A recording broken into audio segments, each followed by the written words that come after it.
je vais engager donc maintenant une dernière partie, un peu de ma méditation. Et j'en viens donc à cette question, la communion. On a compris un peu, je pense, ce que c'est la sainteté dans la tradition chrétienne, avec les déplacements qu'elle introduit. Je pense qu'on a un peu compris aussi, je dirais, ce que c'est l'originalité des saints. Et maintenant, pourquoi parler de leur communion?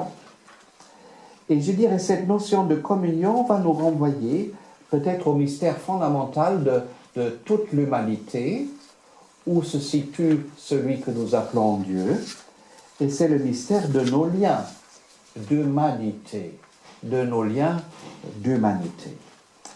Alors, on utilise souvent cette belle notion communion, et je dirais même elle est souvent galvaudée dans le langage actuel de l'Église. Mais elle cache un paradoxe très profond et qui est au fond le cœur du mystère humain. Je disais tout à l'heure que personne ne peut naître, vivre et mourir à la place d'un autre.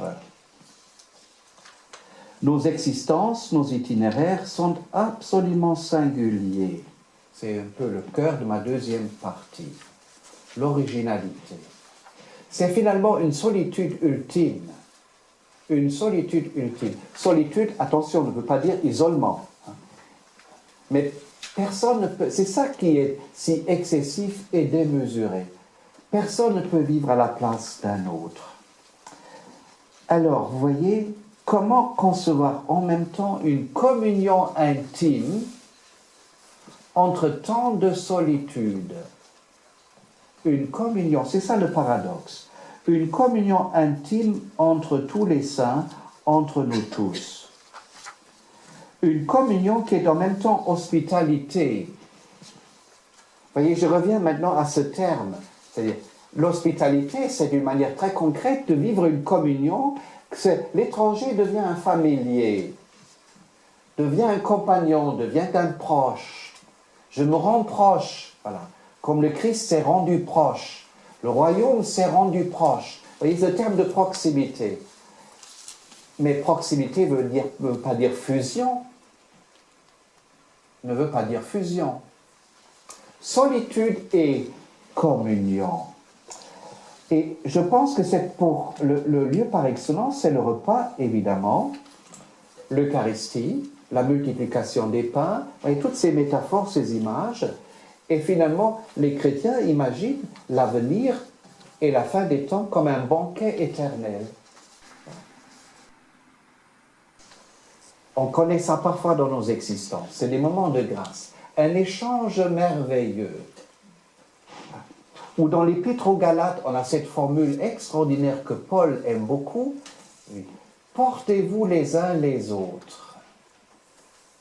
Portez-vous les uns les autres. L'échange merveilleux. Alors, ce qui est peut-être difficile pour nous, même si c'est présent dans toute l'histoire de l'humanité, je le disais tout à fait au début de mon intervention, c'est-à-dire que cet échange merveilleux dépasse les limites de la mort. Dépasse les limites de la mort. Vous voyez, c'est pour ça que ça vient à la fin du symbole. Je crois en l'Esprit Saint, à la Sainte Église catholique, à la communion des saints, à la rémission des péchés, à la résurrection de la chair, à la vie éternelle. Donc vous voyez toute la ligne ici. Donc un échange merveilleux qui dépasse la mort. Alors c'est les deux derniers points que je voudrais aborder. D'abord l'admirable échange sous trois formes.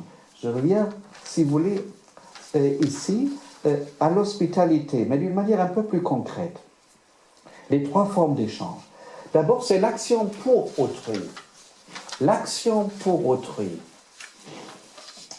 L'amour du proche et du lointain. Jésus dit, même des ennemis. Mais jusqu'où? Nous ne cessons de nous poser la question. Jusqu'au renoncement à ses propres intérêts, voire à sa propre vie. Oui, en effet, c'est exorbitant. Mais il suffit de regarder pour voir que tout est déjà joué dans l'affrontement quotidien à la violence. Quotidiennement, au fond, nous vivons déjà, vous voyez, ce dépassement, cette sortie de nous-mêmes quand nous vivons avec les gens au quotidien. La tentative de dépasser la violence, d'agir à l'autre. Et voyez, on trouve ça chez Moïse et chez Paul, tous les deux. La communion est toujours un fruit. On ne produit pas la communion, on s'intéresse à autrui pour lui-même. Et c'est souvent à travers l'action d'abord, et la communion est un fruit. Alors ensuite, deuxième manière de vivre cet échange, c'est la prière pour autrui.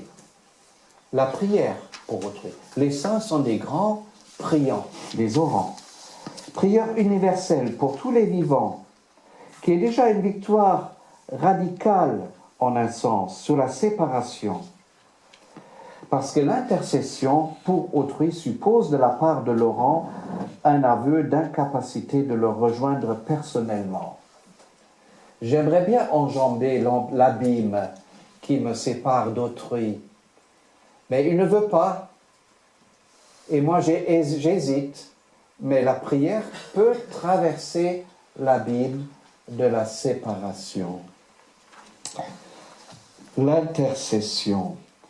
Et je pense que, vous voyez, les chrétiens qui viennent, ou ce sont des chrétiens, ou parfois même des musulmans qui viennent dans nos églises et qui mettent des bougies, vous voyez, dans ce petit geste, se cache au fond, je dirais, une prière. Quand vous avez déjà vu des statistiques, vous avez une statistique très curieuse qui vous dit il y a très peu de chrétiens encore, mais le pourcentage de ceux qui prient est beaucoup plus grand.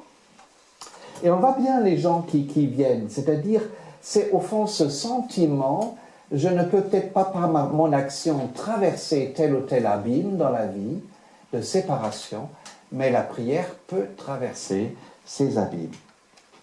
Et la dernière forme de cette traversée, c'est le pardon, évidemment. Le pardon. Victoire ultime sur la séparation qui vient du mal. Que l'échange merveilleux, c'est là où l'échange merveilleux atteint sa densité la plus forte. Bien sûr, le pardon suppose qu'on le demande. C'est ça notre réflexe normal, n'est-ce pas? C'est-à-dire, on attend que l'autre vienne me demander pardon. Ou moi, je vais rejoindre l'autre, je lui demande pardon. Mais on sait bien, il y a souvent des situations où cela est tout à fait impossible. Et donc déjà dans son cœur, on peut, d'une certaine manière, abandonner le poids qui est entre autrui et moi, et à travers cela, traverser quand même quelque part cette frontière. Pourquoi je dis ça? Je dis ça pour dire que ce n'est pas seulement la mort qui nous sépare, mais il y a beaucoup d'autres choses dans la vie quotidienne qui nous séparent déjà, et que la communion s'établit déjà ici et maintenant, et c'est peut-être ça aussi l'originalité des saints, c'était des artisans de paix, cette sorte de capacité de traverser les abîmes.